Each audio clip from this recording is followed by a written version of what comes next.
Hi friends, welcome back to our channel. ఈరోజు మన వీడియోలో బీరకాయ ఎగ్ కాంబినేషన్లో ఒక మంచి రెసిపీని అయితే చూపించబోతున్నాను. అదేనండి బీరకాయ ఎగ్ కర్రీ. బీరకాయ అంటే ఇష్టం లేని వారు కూడా ఒక్కసారి ఇలా చేసుకుంటే చాలా ఇష్టంగా తింటారు. ముందుగా బీరకాయలను తీసుకొని దాని మీద ఉన్న పొట్టు తీసేసి శుభ్రంగా కడిగి ఇలా చిన్న చిన్న ముక్కలుగా కట్ చేసుకొని పక్కన పెట్టుకోవాలి.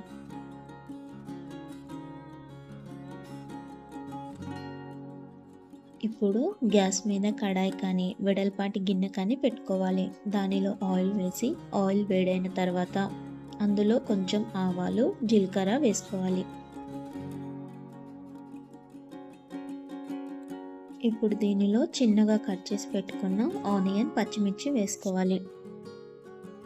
ఆనియన్ మంచిగా ఫ్రై అవ్వనివ్వాలి. ఈ ఆనియన్ ఫ్రై అయిన తర్వాత దీనిలో కొంచెం పసుపు వేసుకొని కలుపుకోవాలి.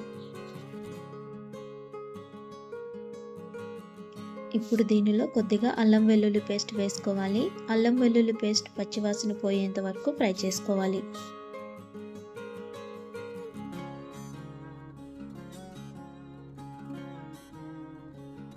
దీనిలో ముందుగా మనం కట్ చేసి పెట్టుకున్న బీరకాయ ముక్కలను వేసుకొని ఇలా ఒకసారి మొత్తం కలుపుకోవాలి. ఇలా మొత్తం ఒకసారి కలుపుకున్న తర్వాత దీనిలో కొద్దిగా సాల్ట్ వేసుకొని మూత పెట్టి మధ్య మధ్యలో కలుపుకుంటూ ఈ బీరకాయ ముక్కలని ఉడకనివ్వాలి.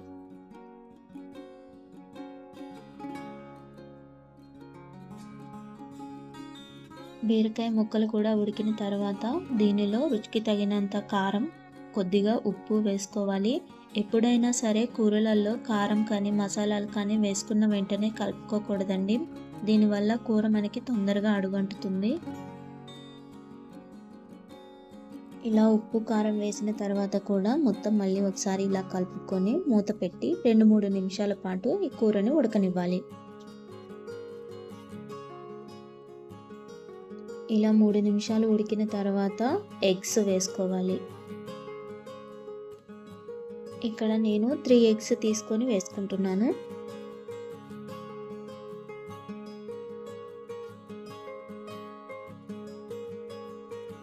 ఎగ్స్ వేసిన వెంటనే కలుపుకోకూడదు. ఒక 2-3 నిమిషాల పాటు మూత పెట్టుకొని ఉడకనివ్వాలి.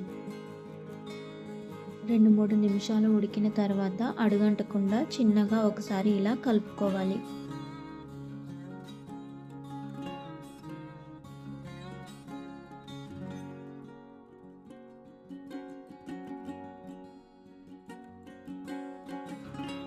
ఇప్పుడు దీనిలో కొద్దిగా ధనియాల పొడి వేసుకొని 2 నిమిషాల తర్వాత ఇలా 2 వైపులా ఎగ్స్ని ఉడకనివ్వాలి.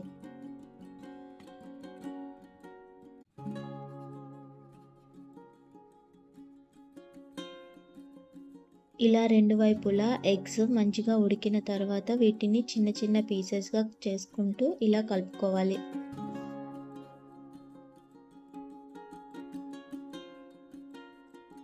చూసారు కదా, ఎగ్స్ కూడా చాలా మంచిగా ఉడికిపోయాయి. ఇప్పుడు దీనిలో చిన్నగా కట్ చేసి పెట్టుకున్న కొత్తిమీరను వేసుకోవాలి. ఇలా కొత్తిమీరను వేసుకొని ఒకసారి మొత్తం ఇలా కలిపేసుకొని గ్యాస్ ఆఫ్ చేసుకుంటే సరిపోతుంది.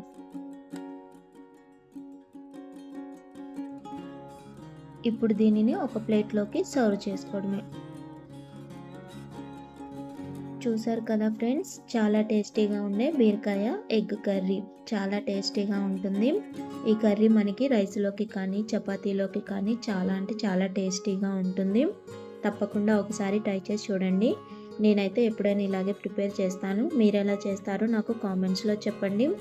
అలాగే ఈ వీడియో కనుక మీకు నచ్చినట్లయితే లైక్, షేర్, సబ్స్క్రైబ్ చేయండి.